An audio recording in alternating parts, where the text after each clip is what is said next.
Hi everyone, welcome to the American Computer Enthusiast Show. My name's Steve Reeves and I'll be your host. Our subject tonight is Comdex, what's new and hot at Comdex. We've got three great guests tonight and lots of things to talk about, so stay tuned and we'll be right back. Portions of this show have been made possible by PC People, Houston's user-friendly source for business software, serving the business and academic communities. Call PC People at 789-6300 and talk to our dedicated staff when you're looking for intelligent answers to your software needs. And by Total CAD Systems, specializing in the sales, service, and support of CAD software and hardware for the PC, Macintosh, and Sun. Total CAD Systems is an authorized dealer for AutoCAD, the leader in computer-aided design software. Call 721-CADD. And by GDT Reprographic Services.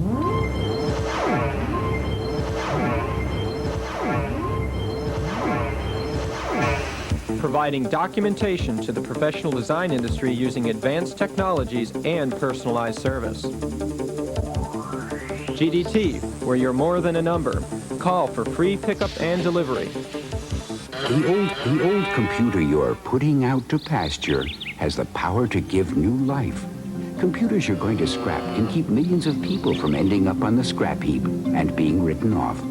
Old computers donated to the National Christina Foundation are used to train people with differing abilities so they're alive with the skills society needs. Donate your old computers and other equipment to NCF. Call 1-800-CHRISTINA. Machines you can write off. People you can't.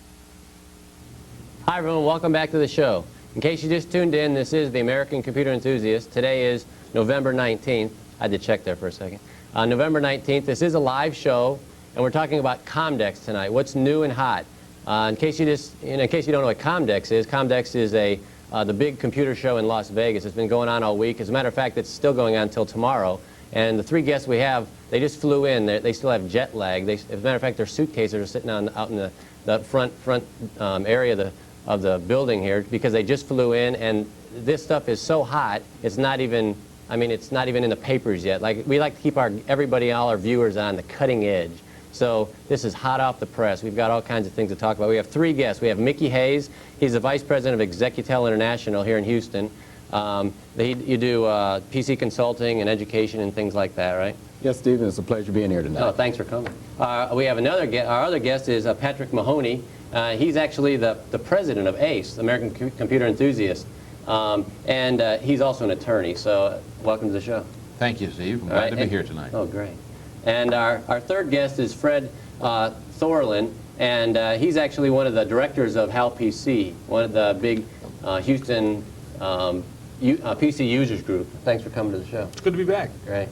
You've two of the three have been on the show before, yes. So you sort of know how things go here, and it is a live show. People call in. Hopefully, like I said, I want to make sure that everyone knows this is a live show. The phone number is 861-6283, and we'll be taking questions, try to test these guys, because I really don't believe they were really at the show. I think they were gambling. They were in Las Vegas. So let's make sure that they really were at the show, and let's test, ask them some questions to make sure that they saw the booth. And you can ask them, like, what was in booth like 423 or something, see what's going on.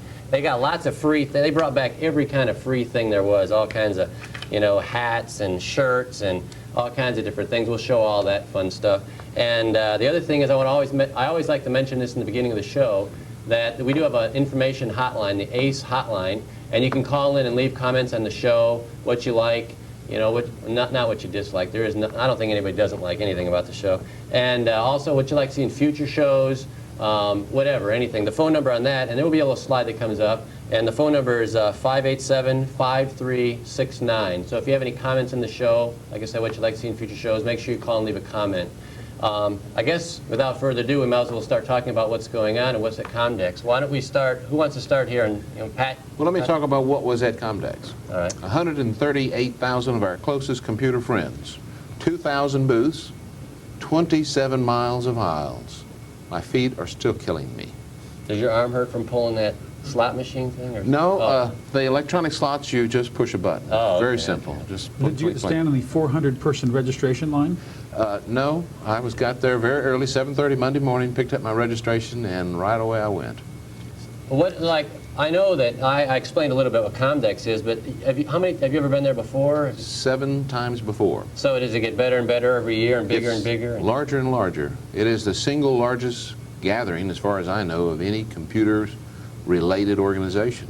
People from all over the world. 83 countries, I believe, came. I guess they have in Las Vegas just because it's a fun place to go, right? Is that why it's there? It's not like in Houston? Well, it's one of the few places that can house the show. Show that size. A lot of is, hotels and restricted. things. Quite a bit of traffic.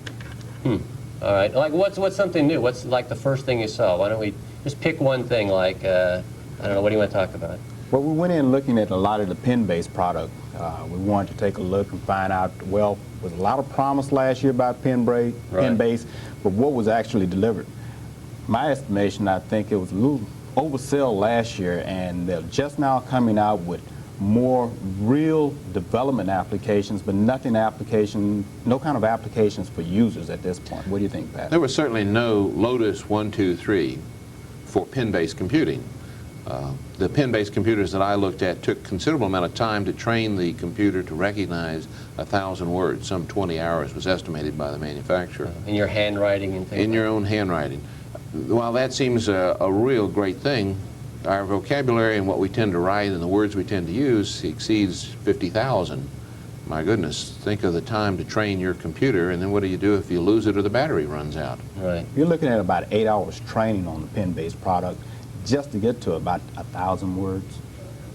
But I guess once you get it all in, though, I guess how would they do that? I don't even know. Would they have someone in like a company, or how do they? Or I guess it'd have to, the software. Or who actually does the training? Is it? I mean, of the You computer. do the training. The You do the individual training. does. Oh, Your writing does the so training. I can see why it hasn't really blasted off yet. There were no applications that just really gripped you. I remember somebody showed me a CAD program. That's about the only thing I've ever really seen on a pen-based. They had MicroStation was running on a pen-based system, but that was it. I haven't seen anything really run. I guess I should have went to Comdex. Well, I think next year you'll see something more usable for the average common user, but maybe pen-based is going to be something that we're going to have to just wait a little bit for. Did you look at the voice input systems at all? There were quite a few of those. No, I didn't get into the voice input systems, but I looked at the multimedia plaza. I think you'd spend a little bit more time with the multimedia plaza. Yeah, multimedia, I think they made it this year. There was enough things going on in the multimedia arena that were worth people putting their money in, that I'd say the technology has arrived. Two of them that I thought were particularly impressive were, I brought with me tonight. One is the Time Almanac, which is a CD-ROM put out in conjunction with Time Magazine. It's got the complete contents of the magazine for the last, I guess, 4 years, and then selected contents going back to the founding of the magazine. It's got voice and animation clips in there of, famous speeches. It's got all the charts that have been in Time Magazine, and it's all very well indexed. So if you wanted to research any topic, starting with abortion to zebra population, you can find a lot of material on this CD-ROM in a very well organized format. What is something like that's going to cost? I really don't know what the SRP is on this particular product, but the price for CD-ROM products in general has been coming down dramatically, so that they're running around $50. And I would imagine something like this would be in the $50 to $100 range. To compete with the Time Almanac, CNN, cable news network, is coming out with a CD-ROM for current events within the last year. The product's not ready for delivery, but they were showing excerpts from it. It was very impressive. Very impressive insofar as current events are concerned within the last year or so. They have the best looking weather women, I'm just. On the educational front, though, the big show that we had last year, the Civil War, that was on public broadcast system, that's on a video text now for educational purposes. It's produced by the University of Alabama, and I found it very interesting. It's very well laid out. Of course, now that's a more lengthy type of courseware, but multimedia is making it into the education market big time, and I think that that's going to be something that it's going to be a lot of money sunk into that. I was surprised, Mickey, that the speeds of the CD-ROMs had not dramatically fallen from what I had seen 6 months ago.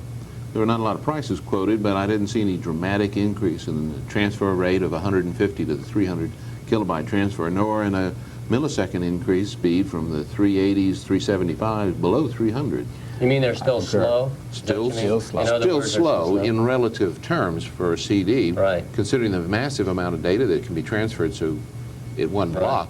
It has acceptable speeds, but I was going to Comdex really hoping to find something in a 115 real millisecond blaster transfer. of a CD, but there was nothing there of that nature. Well, how does that new NEC, that one that was called multi-spin or something, does that make a big difference in speed? Or That's supposed to have a double the transfer rate. The other thing that did happen impressive in CD-ROMs, though, at the show, was the prices are coming down dramatically. I mean, there was one booth showing a CD-ROM certified for multimedia use for $150.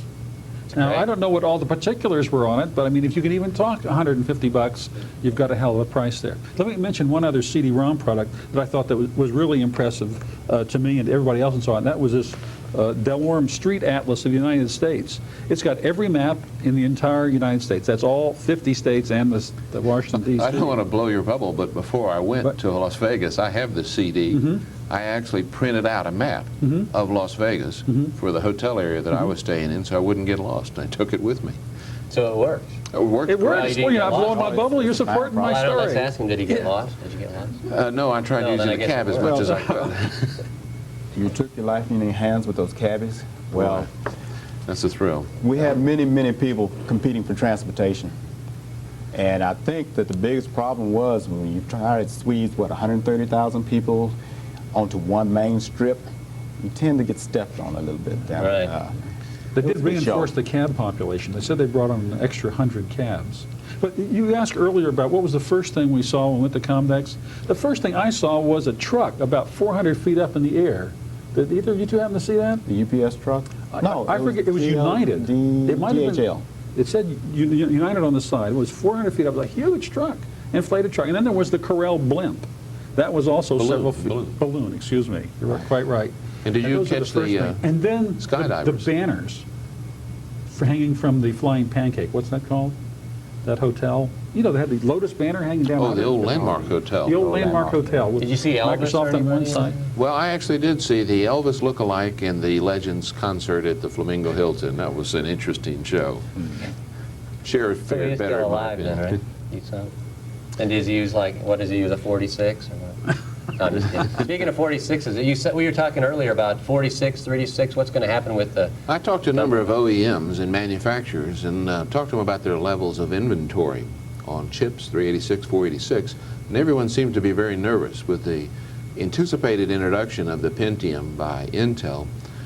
There's That's some the new chip. new 586. They're not calling it Right. 586. They've trademarked the name Pentium. But the manufacturers are concerned they're going to be caught with a glut of 386 chips similar to when they were caught with 286 chips about 4 years ago. Right. And the feeling that I got is they're getting ready to either dump and wholesale out the 386 SX chip along with the slower 386 chips. I think we may see some real price dropping, although I begin to question how much lower can they sell those chips for without absolutely giving them away. 486 chips I think will be soon to follow as we've seen the progression with the introduction of a higher end chip. But there was nothing really announced new, like, 686s or any wild new machines or anything like that? Or Steve, I really felt like this was a show where they delivered what they promised us a year ago.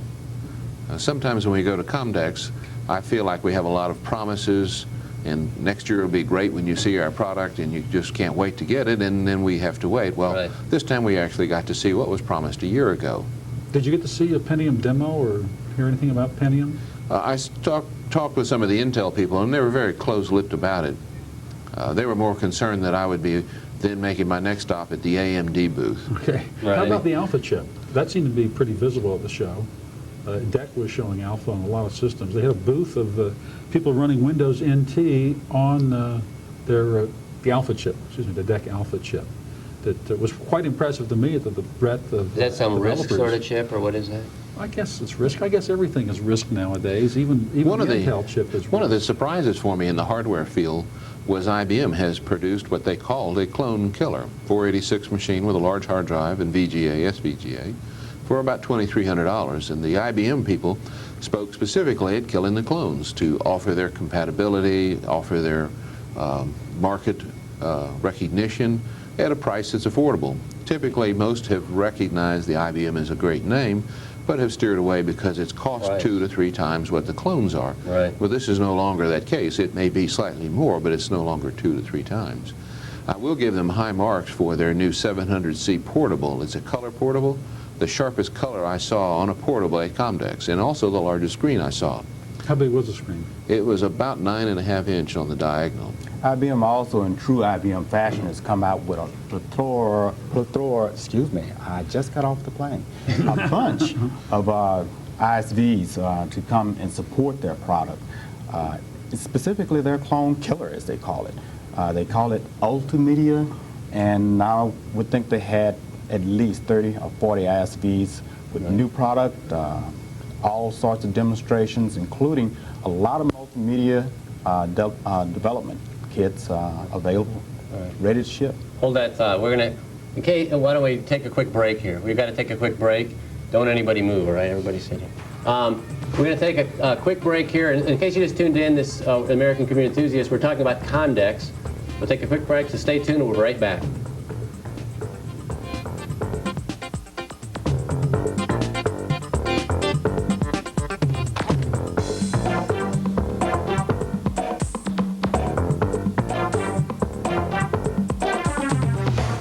And the Texas tuxedos.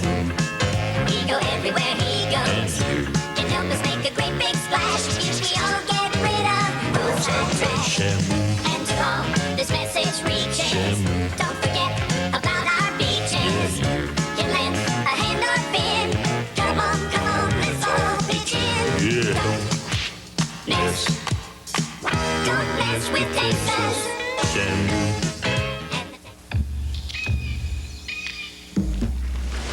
He protects all living things in the forest. But he can't do it alone.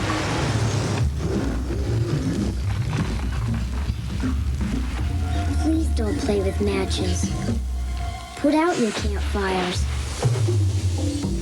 And never, ever forget the words of Smokey Bear. Only you can prevent forest fires. That's my dad. And that's Mom. Dad's got an idea, a way to get rid of all the grody garbage that's polluting the world. He's invented a big rocket ship to shoot all the garbage into outer space.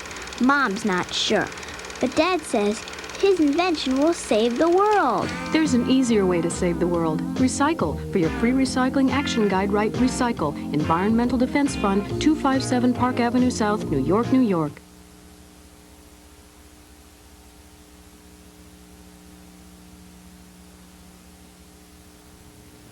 Oh, here we are, just reading Comdex. Comdex Daily. We're trying to keep up. We got to keep up with all the new stuff. This is hot off the plane. These guys just got here from Las Vegas. In case you just tuned in, like I tell every break, this is the American Computer Enthusiast Show. My name's Steve Reeves. I'm the host. And tonight our subject is Comdex. What's new and hot in Las Vegas?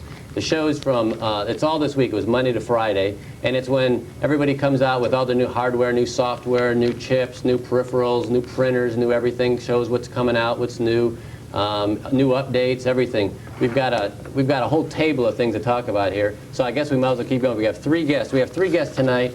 And they're Mickey Hayes, we've got Patrick Mahoney, and we've got Fred Thorlin. All three of them just flew in, like I said, from Las Vegas. So why don't we keep on talking about what's going on? First thing you want to talk a little bit about this book that you brought me, what it is. It's the guide for the whole show. This is the guide to the show, the speakers, and all the exhibitors. And I'm just going to fan kind of through here, and you'll see a little clip about the various companies, what they sell, what they do, what they're wanting to do.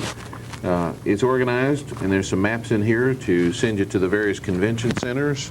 They were located in 6 different buildings. I don't know the total square footage, but you can get an idea. This is one convention center, and each little tiny box, if you can see it, is a different vendor. And these are the 27 miles of aisles I talked about. Now, these are all of the vendors. Did you wear tennis shoes? Or Absolutely. Definitely. And comfortable clothes. Right. No ties, no coats. On that big book you've got, the one thing that Comdex has started doing just a year ago was putting it out on floppy disk. Did you get one of those? Yes. I think you Those are brought one, really didn't you? Brought one, but we can't demonstrate it. Yeah. This book is the voice of the Asian suppliers who appeared at Comdex.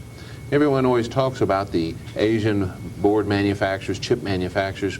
Well, here we've got all the companies who came to Comdex, the pertinent people, the addresses, the information. If you're wanting to do business with the manufacturers in the Far East, this one will give you the contacts that you need. There was a similar book to this for manufacturers and vendor displays for Europe, but I couldn't get everything. Oh, okay. You only got your arms. Usually when I go to these shows, my arms are about 6 inches long when I get home from carrying all this stuff. Well, this is a good point to show some of the freebies that we got. This is the hand squeeze reliever. Use your mouse all day and use your keyboard, I guess. Yeah. This is sort of a fun thing here. Why don't you show them the Can they see this on the screen? I don't know what. the ergonomic mouse pad. We've got so much stuff here on here. What this is, can they show this on the screen here? I don't know if you can see it or not. Should we wait? Can you see it? What it is, it's the mouse. I can't see it on the screen, on the monitor there. Is it all right? What it is, it's some sort of ergonomic thing for your hand to keep your mouse so your hand. I know I use a mouse every day, all day, and I get little calluses on my hand, and you can see what this is. I don't have to lift it up here so you can see. It's like a frisbee to me, but it looks like a big old belt from a pilgrim or something. But that's where you keep your hand, and you set it down, and this holds up the cord to keep it out of the way. But what it does is you keep your hand up off here, so it's some, what do they call that? Carpal tunnel syndrome.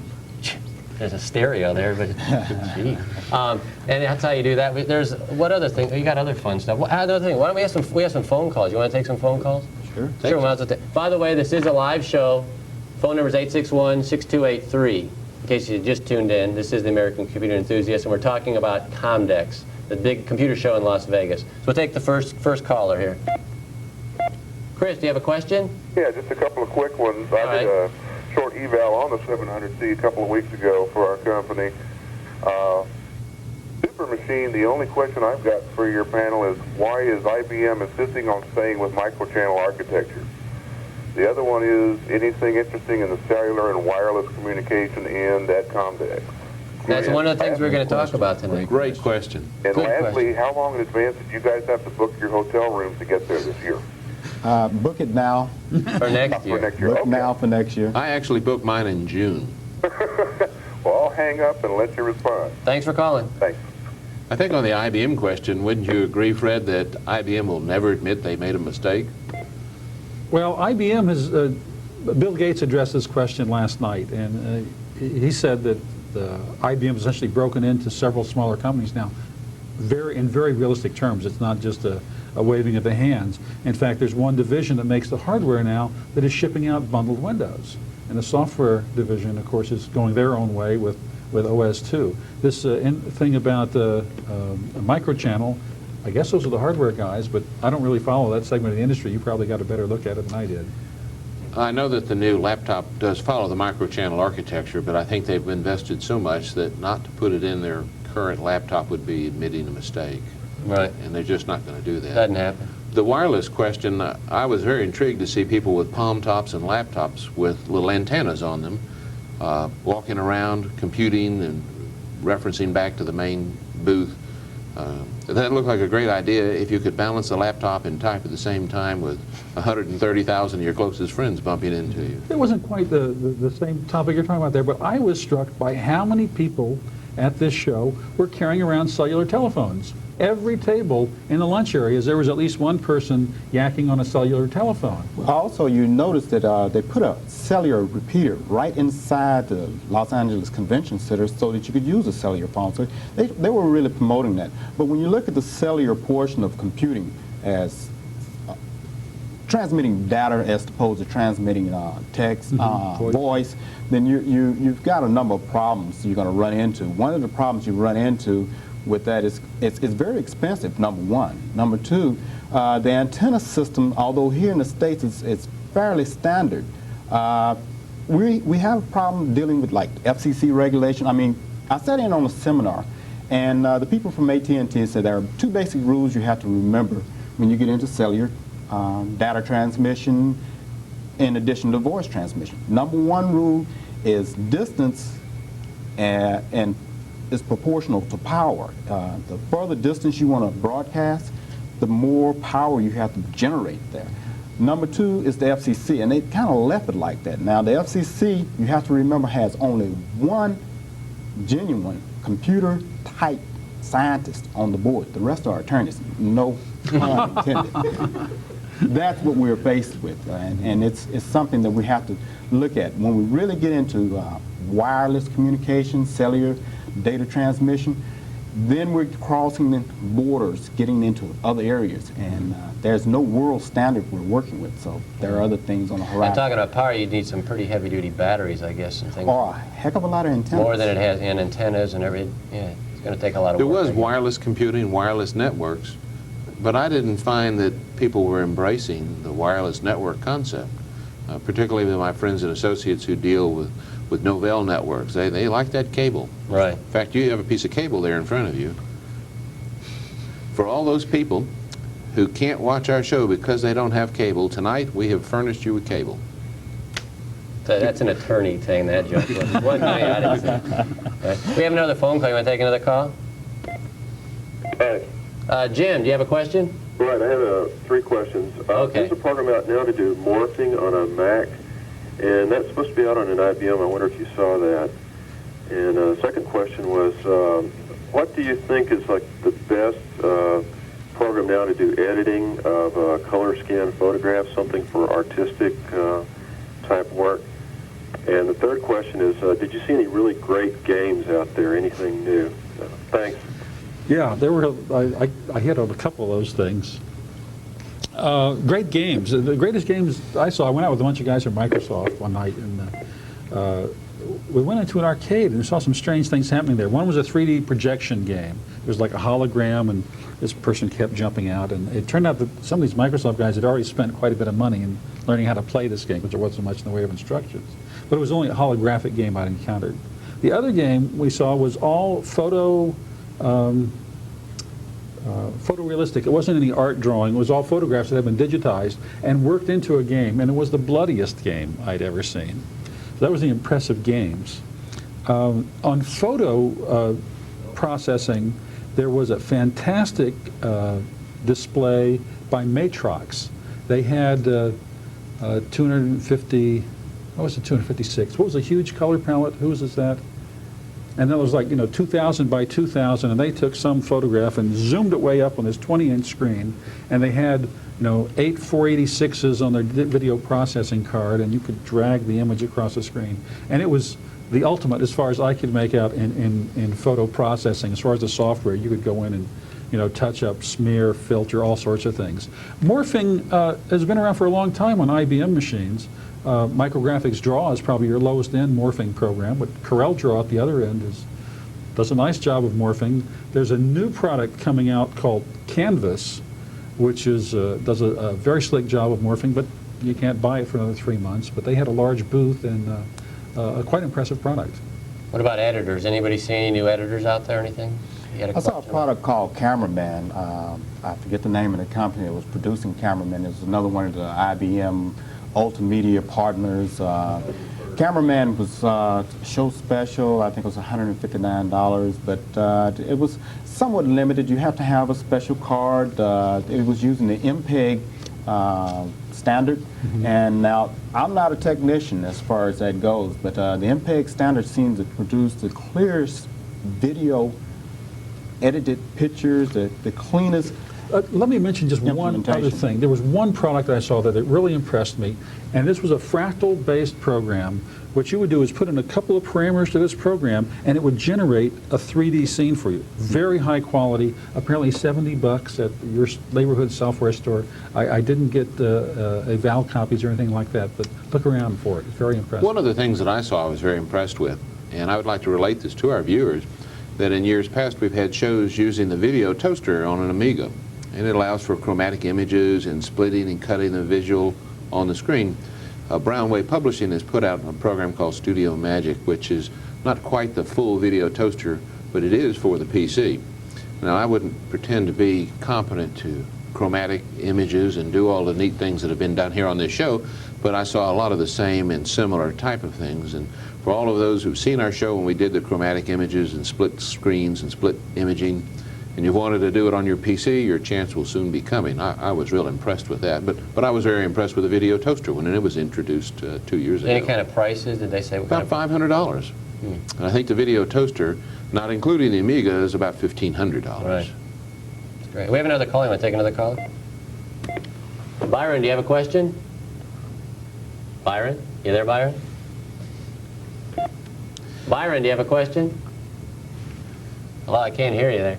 Hold on one second here. There is nobody on line 1.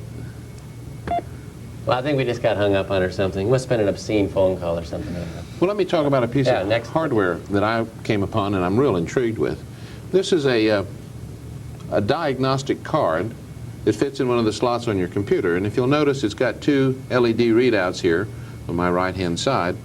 And this is pretty nice. I watched a demonstration of it where there was no video, and you would immediately look to the cable and try to trace it. And the LED came up, and I'll hold up this is what I call the answer board.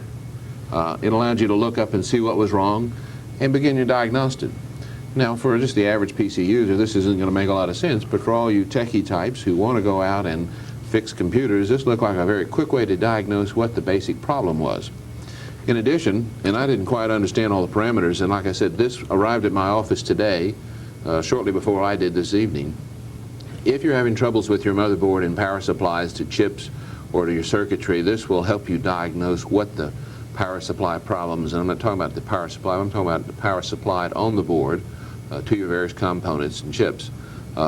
Way beyond me, but very interesting, and it looks like a good diagnostic tool. Again, this fits in any of the slots. What are some of these things that says, I don't know if anybody can see that, like high voltage, low voltage, noise? So I guess it'll tell you exactly what the problem is.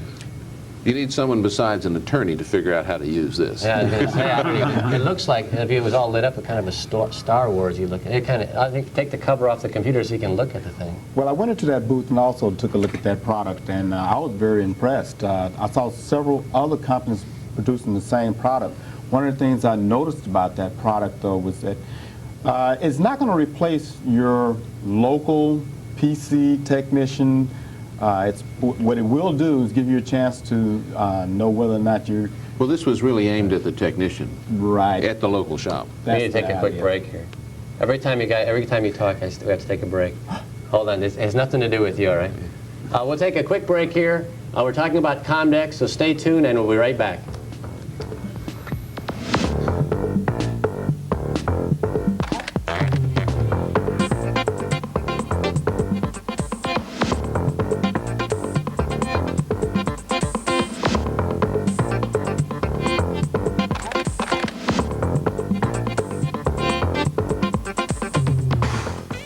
Computer you're putting out to pasture has the power to give new life. Computers you're going to scrap can keep millions of people from ending up on the scrap heap and being written off. Old computers donated to the National Christina Foundation are used to train people with differing abilities so they're alive with the skills society needs. Donate your old computers and other equipment to NCF. Call 1-800-CHRISTINA. Machines you can write off. People you can't. Want to know how to turn your kid off to school? Want to really make us not care about learning anything? Tell me you got to school with no help from your parents and I'll have to do the same. When the teacher invites you up for a talk, don't show. Keep on saying girls are no good at math. That'll turn me off. Face it, when parents don't care, kids don't care. Then they don't learn. Show me a parent who really cares, and I'll show you a kid who can learn. When friends don't stop friends from drinking and driving.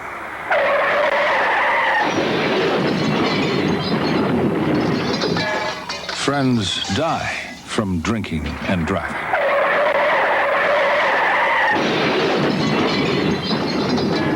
Friends die from drinking and... Friends don't let friends drive drunk. Here we got this is to show you that there's t-shirts. He's got t-shirts. He's got all kinds of things. In case you just tuned in, this is the American Computer Enthusiast Show. My name's Steve Reeves, and our subject tonight is Comdex. What's new and hot, and what's happening in Las Vegas this week? We've got 3 guests. I better get the names out here. I'll goof this up if I don't look. We have Mickey Hayes, we've got Patrick Mahoney, and we've got Fred Thorland. Those are our 3 guests that just flew in from Las Vegas. Like I said, straight from the airport they came in. They're all, you can tell they're kind of, they don't look real good because they ate airline food, so they're not real happy. Steve, that's why they can't wait to get on the show so we can go eat somewhere, I guess, so that they can have some real food. We brought you a present back. from Body Works, An Adventure in Anatomy. We brought you a razor, Steve. Oh, great. Clean your I act need up. it or something? Or I just see the bottom down here. You got, what do you got? We have kazoos. I don't know if anybody's ever been to one of these shows, but you bring back so much great stuff. Little puzzles. That's an eraser. Puzzles and little, I don't know what this is. It looks like a disc. a disc It's a from reject. a reject disc from a CD, and these things and buttons and, you know, all kinds of software and you know, mouse pads from like PC Week, mouse pads. The best thing about these shows are all the free stuff you get. Pens. You always have more pens than you ever. Hats. And we got more hats and all kinds of great things. So we've got some more phone callers. You want to, like I said, just in case someone just tuned in, we're doing a show in Comdex. Comdex is the big computer show in Las Vegas where everybody shows all their new stuff, all the new computers, peripherals, software, everything else. I can't even find my notes. There's so much stuff sitting in front of me now. But we have some more phone callers. You want to take? We'll take the next phone call. Carl, do you have a question? Yes. How you doing this evening? Great. My question again is on games, and I'd like to know a little bit more about flight simulation. Was there anything that would be new and exciting over and above what is out there now? Right. And automobile racing, a little more specific. Thank you. All right, thanks for calling. One thing I might want to mention is December 10th, that we're doing a show. It's going to be well, we have two Christmas shows, a software and a hardware show. December 17th is our hardware show, and December 10th is our software show. We're going to do a show, pretty much the whole thing's going to be on games, PC games, computer games, Mac games. We're trying to get some good games people, like hunters, no, I'm just kidding, to talk about what's going on, new games that are coming out, great things you'd buy someone for Christmas, for example. But we'll be talking about, we're going to try to get someone that can show as many games as possible in a 1-hour show. So make sure you tune on December 10th for that show. Okay, you have anything else? I thought saw some new flight sticks for the flight simulators. There were several new types. Very realistic, very well responsive. I didn't really see any games. Nothing? I missed the game section. Well, there was the games were over in the West Hall. That was the main area to see them. There was one interesting thing in games. It's not flight simulators. I didn't see any new flight simulators. There certainly everyone had one, but there was Paul Mace. Mace Utilities has now gone into the digital comic book.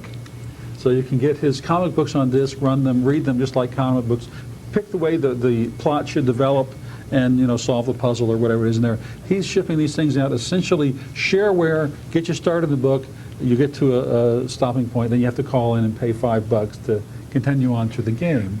So it's Paul Mace is an industrial strength software developer, has been famous for the Mace Utilities for years, but now he's going in the game, so he's certainly putting out products that are worth taking a look at. I think a lot of what's going to happen with your game situation is that you're looking at more of the multimedia developers. They're going to find program writers who are going to learn this new hardware. They're going to come up with new code, and then you're going to really see some games. Because what I saw on the floor with the multimedia, with the sound, the interactive, I think you're going to see some real nice stuff in about 3-4 months. Did you see the Broderbund games? They're out on CD-ROM.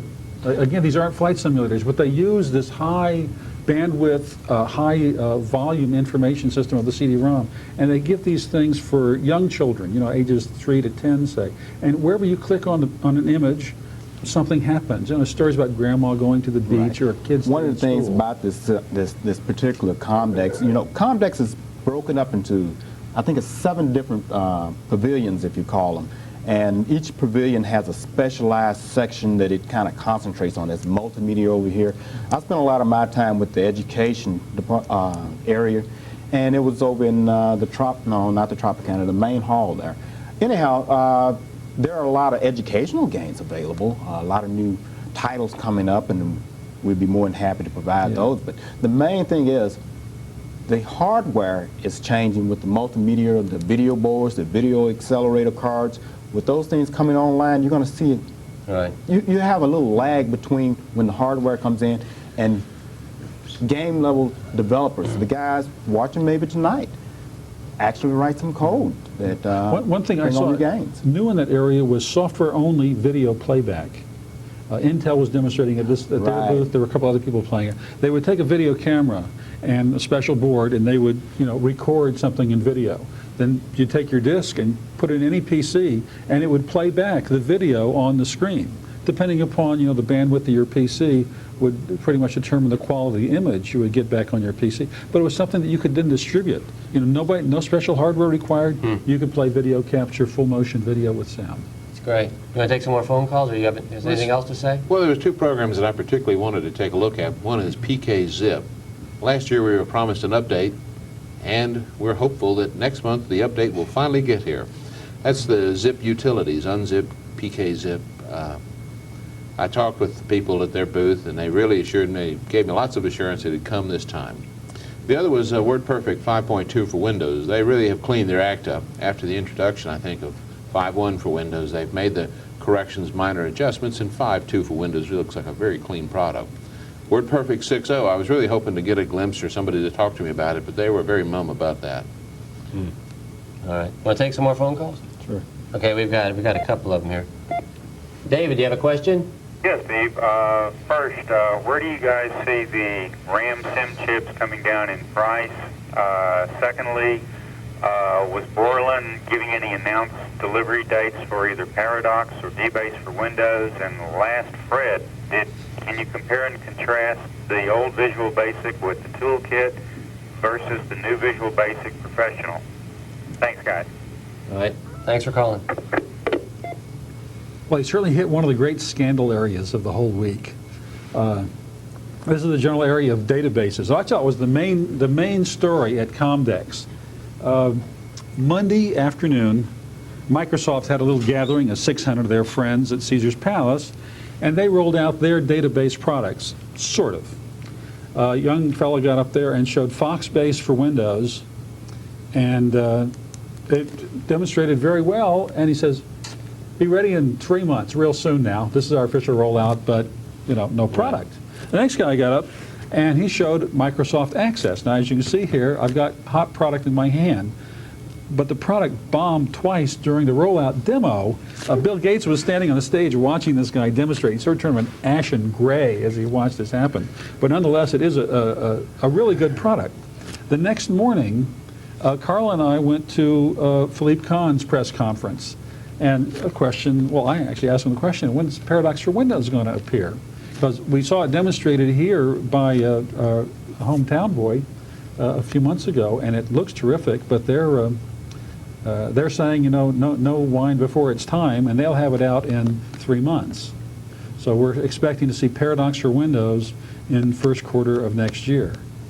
But Philippe was clearly stressed by the fact that Microsoft had jumped in with both feet into the database market with both the low-end Microsoft Access product, which is a very clever product, and the high-end Microsoft Foxbase for Windows product, which is clearly early high-end vaporware. What about the other questions? Anything else? Anything new or anything else that he... Oh, Visual Basic 2. I was supposed to talk about that. Yeah, we did have a meeting of the Visual Basic developers, and Microsoft put on a pizza blast for us last night. Visual Basic 2 is out, doing very well. The big difference is it is faster than Visual Basic 1 in nearly every way, and they've taken care of a lot of the things which were a nuisance and nearly impossible to take care of under Visual Basic 1.0. It came in second place for the PC Magazine Awards behind Borland C as the greatest product of the last 12 months, and it certainly earned it. We had a Visual Basic SIG meeting Tuesday night, which I missed because I was at Comdex, but we had another Houston developer for Visual Basic presenting at that meeting, and the third Tuesday of next month, I'll be there to go over most of the features of Visual Basic 2.0 at the HAL Visual Basic SIG meeting. I think you mentioned something about the toolkit. How does it compare to the toolkit? Well, a couple of the old tools have been moved into the basic product, the grid tool and one other one, I forget. But they've added in some new tools. The communications tool is probably the one that satisfies most of the requests of people on CompuServe as to what new features they want to see in Visual Basic. Other than that, it's clean up and speed up. I don't think there are many other big additions to the toolkit, but I'll check on that before the drag and drop Drag and drop was there before. It's not new, but it is. Well, I mean, the implementation, the way they don't. What's completely new is the multiple document interface. MDI implementation has been straightened out. I mean, the first version was a mess, but now well, maybe we MDI have is to do a very slick. show on Visual Basic or something. Great idea. Visual Basic. Great 2. idea. I thought of that myself. We've got some more phone calls. You want to keep going here? Sure. Hold on one second.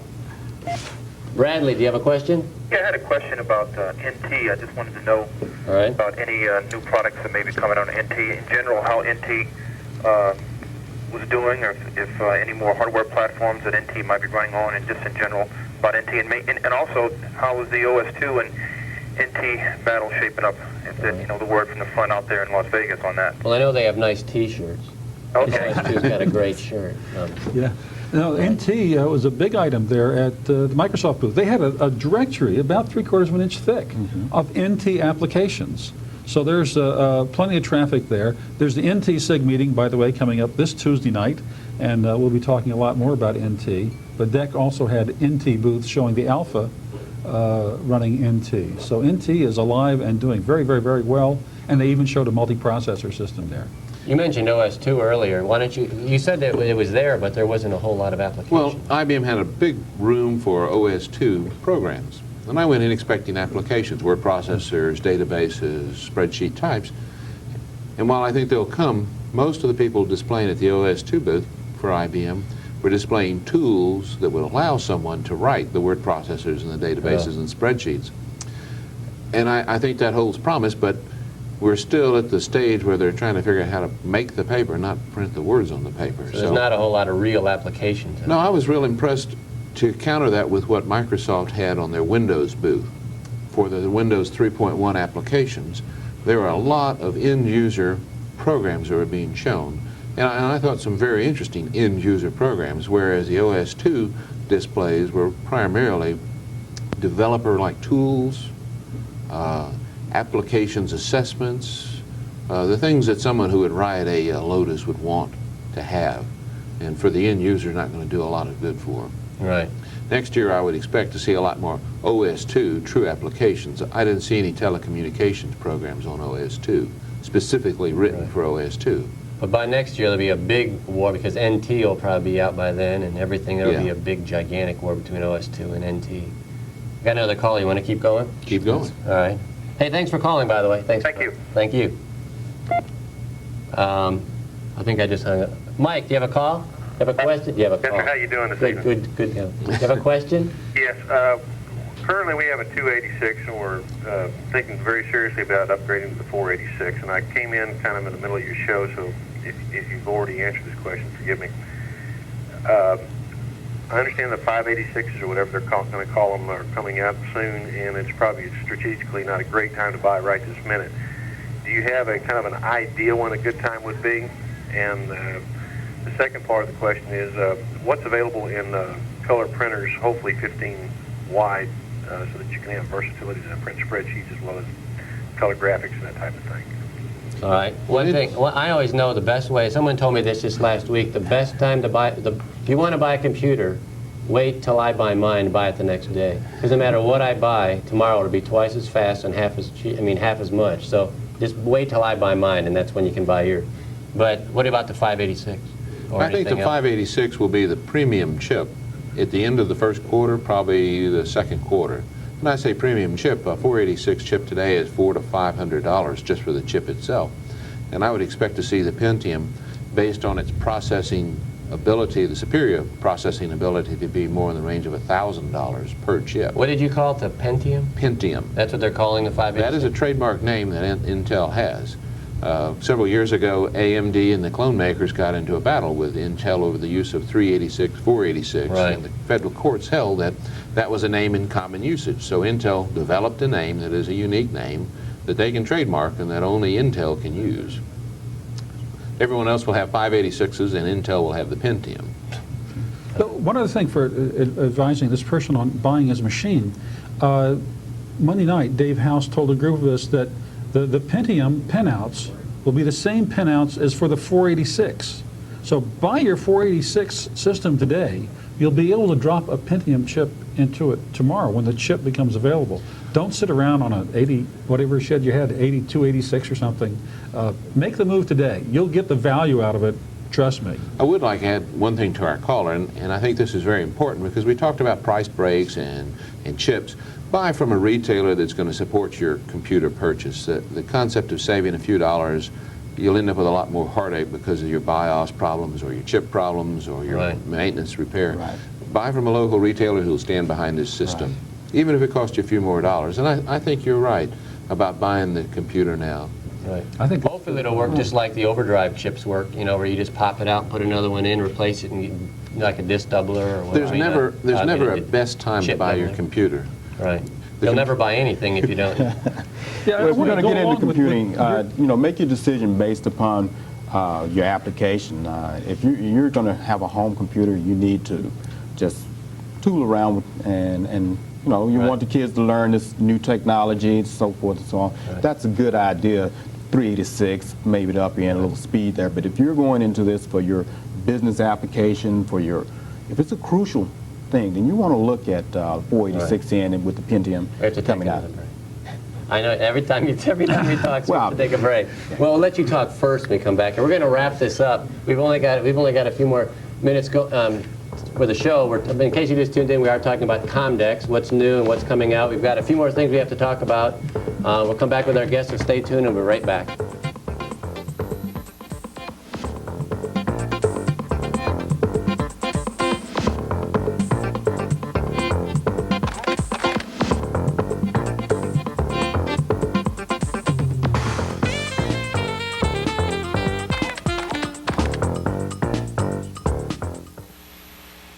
Portions of this show have been made possible by PC People, Houston's user-friendly source for business software, serving the business and academic communities. Call PC People at 789-6300 and talk to our dedicated staff when you're looking for intelligent answers to your software needs.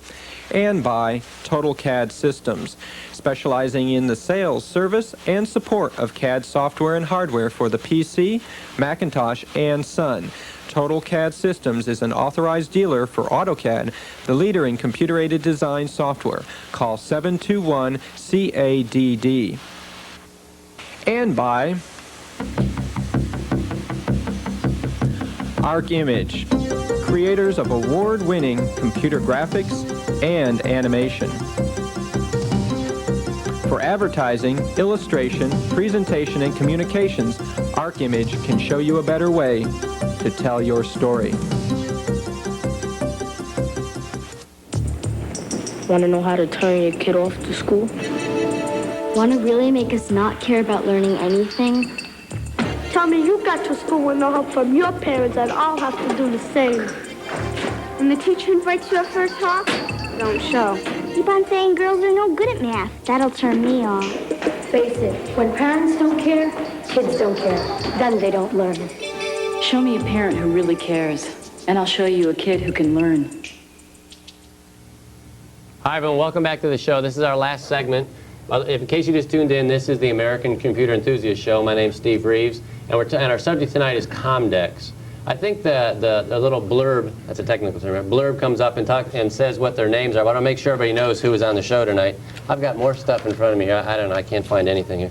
We've got Mickey Hayes, we've got Patrick Mahoney, and we've got Fred Thorlin. Hopefully I didn't say your names wrong all night. Did I say anything wrong? Great job. Okay, great job. You're doing fine. Just to make sure, 3 guests here. By the way, one thing I do want to mention, this is no excuse, not that I'm making an excuse here, but I just found out I was doing the show at 4 o'clock today because Carlos is supposed to do the show, and his wife, in case you didn't know, his wife is pregnant, and she had a few complications, so she's actually in the hospital right now.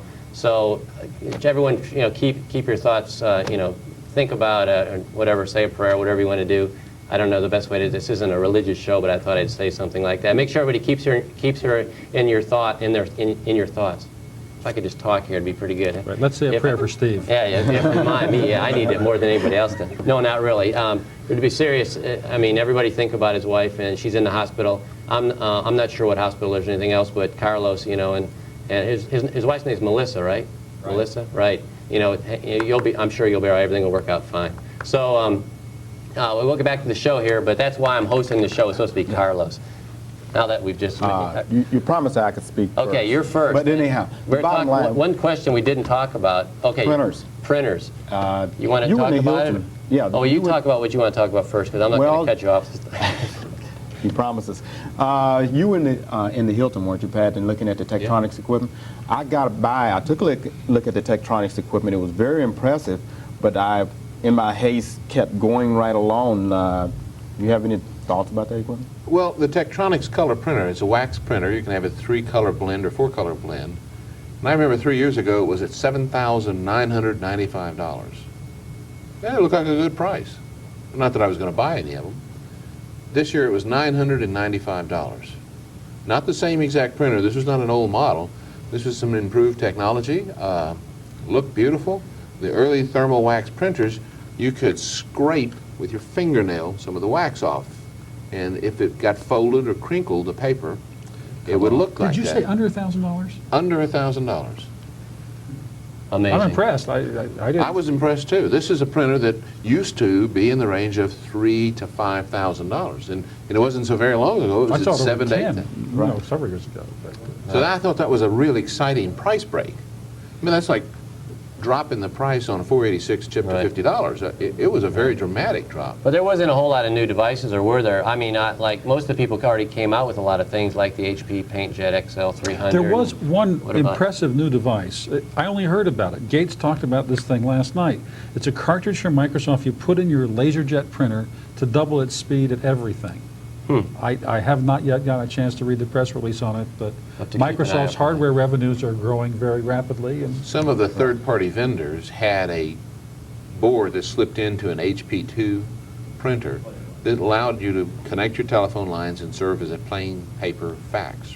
It's a great idea. I saw that in a magazine or something. More connectivity also with the printers, not to get away from the color printer, but I saw several products that allow to connect multiple CPUs, multiple nodes onto the a single printer, up to 3 printers, and just unlimited numbers of CPUs. And I was kind of impressed at the price break in that, because I think the Intel's NetBus was somewhere in the neighborhood of $800–900, and I saw a unit there for $459, and it's about half, which is not bad. Speaking of printers, there was one other interesting announcement at the show, I thought. For those of you using Hewlett-Packard printers, Hewlett-Packard has just announced a new version of their Windows printer driver for the LaserJet 3s. There are enough problems in that area and enough users. I think there's be general interest. With 2,000 booths and 40,000 people, it's unbelievable. You can't see it all. Right. You didn't spend a month as opposed to a week. Well, even spending a full week, and I spent 4 days at it, it just was a lot to cover. And there's a lot of news that none of the 3 of us brought back. Well, that's a good way. We're going to have to wrap it up here. I want to thank you guys for coming on the show. We've talked about a lot of things. We just touched on a few things. I mean, there's a lot of things we didn't even get to. I want to make sure everybody knows that to keep, like everything else, keep our viewers on the cutting edge of things. That's why we have these people fly in directly. We have reporters all over the place. But I want to thank everybody for tuning in. Stay tuned for next week's show. See you later. Thanks.